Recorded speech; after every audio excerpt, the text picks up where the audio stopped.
Hello, wrestling fans! Welcome to another edition of the TNA Review, brought to you by UnifiedWrestling.com and 123wrestling.co.uk.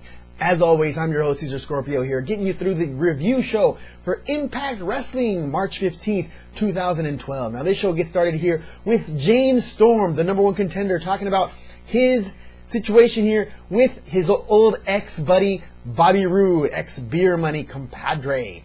And talking about the situation with the world today, similar to the situation here with his old buddy here, Bobby Roode. He's a selfish man. He's been waiting for his title shot, a little bit of revenge here with his #1 contendership. Talking about Bobby Roode's issues is that he's a taker. The same situation that's wrong with the world today. People taking. He's going to be a giver and a taker when he matches up with his old buddy. He's going to give him a good butt whipping. He's going to take that championship back. Relive old memories here. As this is happening, here comes Bully Ray. He comes out saying, "You ready to go, Storm? You want to go right now? Me and you. Let's do this. Are you sure you want to go?" James Storm's, bring it. Come on, you want to go with me now? Let's do it now. You can't wait 3 days? You got to do it now? Let's go, right now. He's like, all right. You want to fight? Just let me know you want to fight. Do you want to fight? What? Do you not speak English? Bully Ray? I said, bring it. Yeah, let's go. All right, that's all I wanted to know. Calls his buddy from the back, none other than Gunner. You want to fight? Then fight that guy. I'll fight you in 3 days. You fight him now. How's that? Whatever. You know James Storm's never going to turn down a match. So this match is set up for the end, partially here, the main event here on this edition of Impact. Once that happens, of course, Gunner comes out, ready to fight. It's broken up by security. The match set again, like we mentioned here, for later. After that, we have Gail Kim and Madison Rayne arguing in the backstage area about the Knockout Tag Team Championships, which they lost to Eric Young and ODB the previous week. Talking about whose fault it was, blah, blah, blah, gabba, and start complaining to Sting. Of course, Sting wants nothing to do with it. Sting has his own situation here with Bobby Roode, and basically tells him, all right, fine, let's fix this up. You have a match, Gail Kim versus Mickie James, and Madison Rayne, you can fight Velvet Sky, okay? Get out of my face. Great for us, not so much for them. Still not happy, but the show continues here. After that, we have a Bobby Roode promo for Victory Road, talking about the situation here with Sting and how Sting has no business being in this match. Again, they touch base on that later on in the show as well. After that, we actually have the match, the knockout match between Madison Rayne and Velvet Sky. Now, this match ends when Madison Rayne does a counter roll-up on Velvet Sky and gets the W. She does a little cheating by pulling on Velvet Sky's tights, underwear, whatever you want to call it there. You know, again, pulling on something and getting the win. Of course, that's not allowed, but it wasn't seen by the referee, so as long as they don't see it, it's all good, right? That's what ends up happening. So she gets the victory by that way. Now, of course, Gail Kim's going to have to follow, right? Not an easy task against Mickie James, but we'll see later on. After that, we have Crimson and Matt Morgan in the back talking about what was that? The victory that Crimson had last week was basically, thanks, buddy, for doing all the hard labor. Let me get the roll-up and the victory. That was not really carried over well here by Matt Morgan. And again, Crimson knew about it. Crimson's like, do you want to win the championships or not? Matt Morgan's saying, just tell me what's important to you. The championship belts are as important to you, right? Of course. Money's important to you, right? Right. With the gold comes the money. With the money comes the women. He didn't say all that, but we all have seen Scarface. We know how it goes. So anyway, that ends up being something that glues them together temporarily, and they go out to complement each other. Next is an actual match preview of the tag team rematch between Crimson and Matt Morgan versus Samoa Joe and Magnus. That's scheduled here for Victory Road. But instead we have just a little sample here. The undefeated Crimson, who mentions, by the way, that he is undefeated for 14 months. 14 months, no losses. Enough said, right? Anyway, he's fighting Samoa Joe on this card. And needless to say, match ends here with Crimson after Matt Morgan gets involved and affects the match. Great. as if Crimson needed additional assistance to get a victory. Now, these guys are on a roll here. We're talking about Samoa Joe and Magnus, but did you really need his help to beat Samoa Joe? I mean, you beat him Bound for Glory a few times. You really got to... whatever. Anyway, then he goes to commercial. After that, we have the situation here with Austin Aries. Austin Aries comes out with champagne in hand, with the microphone, and of course that's always entertainment. We had him mention here that this is a record-breaking episode here of Impact, because this episode, talking about March 15th, 2012, brings upon us the 53rd different holder, or should say reign, of the X Division title. There's been 53 reigns, but only 25 men have been able to hold that belt. So out of those 25 men, they've flipped it back and forth here 53 times. All right, it's a used belt, nonetheless.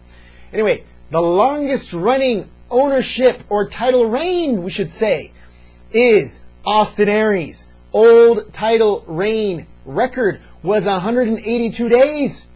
He's done it. He's passed it. 183. Congratulations here to Austin Aries. That is indeed a feat.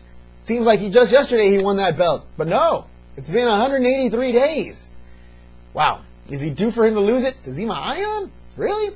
Speaking of Zema Ion, who comes out?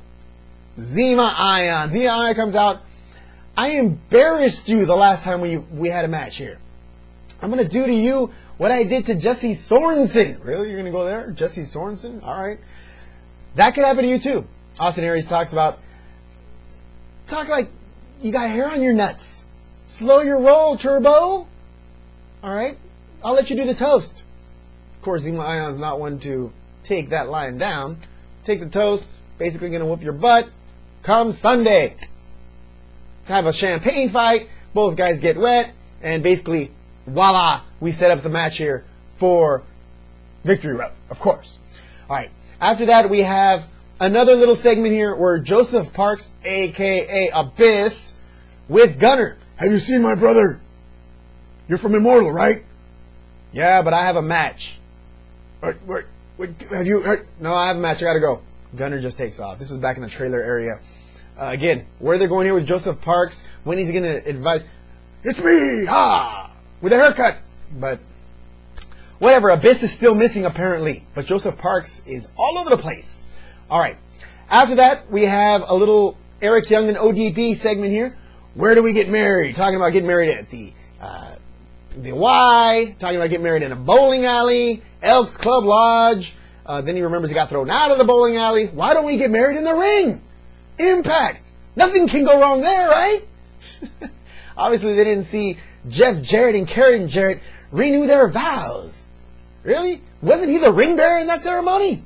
Nothing can go wrong. Come on, dude. Anyway, after that, again, they decided they're going to have this thing at Impact, right? Can't wait to see that. Anyway, after that, Mr. Anderson is talking to Kazarian and Christopher Daniels, talking about, you know, we used to be cool with AJ Styles. Why are you helping out AJ Styles? What's your problem? I have no problem. What's your problem? I have no problem. Let's settle it next on Impact. And they do that. We have Christopher Daniels versus Mr. Anderson. This match ends when Mr. Anderson hits, of course, the mic check. All right? And again, this has nothing to do with Kazarian, because, you know, Kazarian's here trying to do his thing, but nonetheless, mic check. There we go. All right? So AJ Styles intercepts Kazarian when Kazarian's trying to get in there and get his hands dirty. But again, Mr. Anderson didn't need any assistance from anybody to defeat him one-on-one. Christopher Daniels gets his loss like a man. Mic check. Mr. Anderson is back. All right. After that, we have a commercial again, and we have Kurt Angle versus Garrett Bischoff. Now, this is interesting because Garrett Bischoff was basically challenged by Kurt Angle that he couldn't last 5 minutes in the ring. I agree, but this is wrestling, folks, so we have us a show. Now, of course, Garrett Jarrett, for the most part, starts getting his butt handed to him, runs around a little bit in the ring. This match finally ends when there's about 12 seconds left in the match, and Kurt Angle finds himself outside the ring. Jarrett gets into a little corner here in the fetal position, not really, but sort of, and runs off these last few seconds. Kurt Angle does the angle slam, and not enough, because by the time that the referee counts to 2, the time has run out. So he survived. He wins the match. And that doesn't sit well here with Kurt Angle. Kurt Angle goes off on the referee and then goes off on Bischoff. He's actually doing the ankle lock on him. Finally has to be broken up, but what the damage is to Garrett Bischoff, yet to be seen here. We'll again stay posted on that. After that, make sure that Garrett actually was saved by his nemesis. We're talking about Jeff Hardy. Jeff Hardy comes to save Bischoff, because other than that, he would have ripped his leg off apparently. And again, what the damage is of Garrett Bischoff, we'll find out here as the pay-per-view rolls on. All right, after that commercial break, we had Robbie E and Robbie T talking about the open challenge at Victory Road. So there will be an open challenge considered to be one of the matches in the 8-match card scheduled for Victory Road. Now, we will have a preview show for Victory Road Saturday, so stay tuned for that. And then, of course, the review show for Victory Road following the pay-per-view itself. Again, live coverage on UnifiedWrestling.com, as always, by moi. Don't miss that. All right, after that, we had the match that we were waiting for. Gunner with Bully Ray versus James Storm. This match ends when James Storm ends up hitting the last call super kick on the Gunner. Bully Ray is ringside, not happy to see that, but nonetheless, it happened. Swallow it. Eat it. It's all you, Mr. Cankles. I'm sorry. Calves. Cavzilla. There you go. Anyway, this is going to be a match scheduled for Victory Road. Again, the full card and preview show will be on Saturday. Stay tuned for that. After that, we had the, main event. Last thing that happened. Basically, the Sting versus Bobby Roode contract signing for the no-holds-barred match. Jeremy Borash does the honors of announcing this. Once the contracts are signed, Bobby Roode takes the mic and starts mentioning the fact that you don't belong here, Sting. You are an old man. 22 long years ago, you won your championship by defeating Rick Nature Boy Flair. Woo! And now you're trying to relive the past through me. Talking about Bobby Roode. Bobby Roode does a great mic skit here, just bashing on Stinger, talking about how he wishes he was him. I'm better looking than you. I'm a better wrestler. I'm faster. I'm stronger. I'm just a better champion than you'll ever be. Starts reminiscing of November 3rd, 2011, when he actually won the championship, and he hasn't surrendered it since. So, again, good speech here, good mic skills by, of course, the TNA champion. But that didn't sit well, of course, with Sting. What'd you expect? We're talking about Sting here. Sting ends up flipping the table over, kicking the chair over, putting on the makeup all on the face, turning psycho on Roode, before he decides to put the makeup on Roode too, when Roode says, "I'm not scared of you, Sting. I'm not scared of you. Your makeup doesn't scare me." Sting goes on and rubs the makeup on that guy too. Yeah. You look silly. Silly. Anyway, this ends up being the end of the show. We have, again, Sting scaring this guy out of the ring. It's makeup all over him. Sting was pounding on him before he got to scamper out of the ring. And show goes off the air with Sting standing there, throwing the chair out of the ring, and Bobby Roode, trying to collect himself, makeup all over his face, wearing the suit, just the whole night. So, again, pay-per-view coming up this Sunday, Victory Road. We got 8-man card. I will be going over the entire 8-man card with predictions Saturday evening show. Don't miss that. And again, the live coverage on UnifiedWrestling.com for the pay-per-view Victory Road. And, of course, Cesar Scorpio, Invincible E. Vincent, tag team edition of that review show. From myself, Cesar Scorpio, again, thank you very much for watching. See you guys at the Saturday review show, Victory Road. Don't miss it.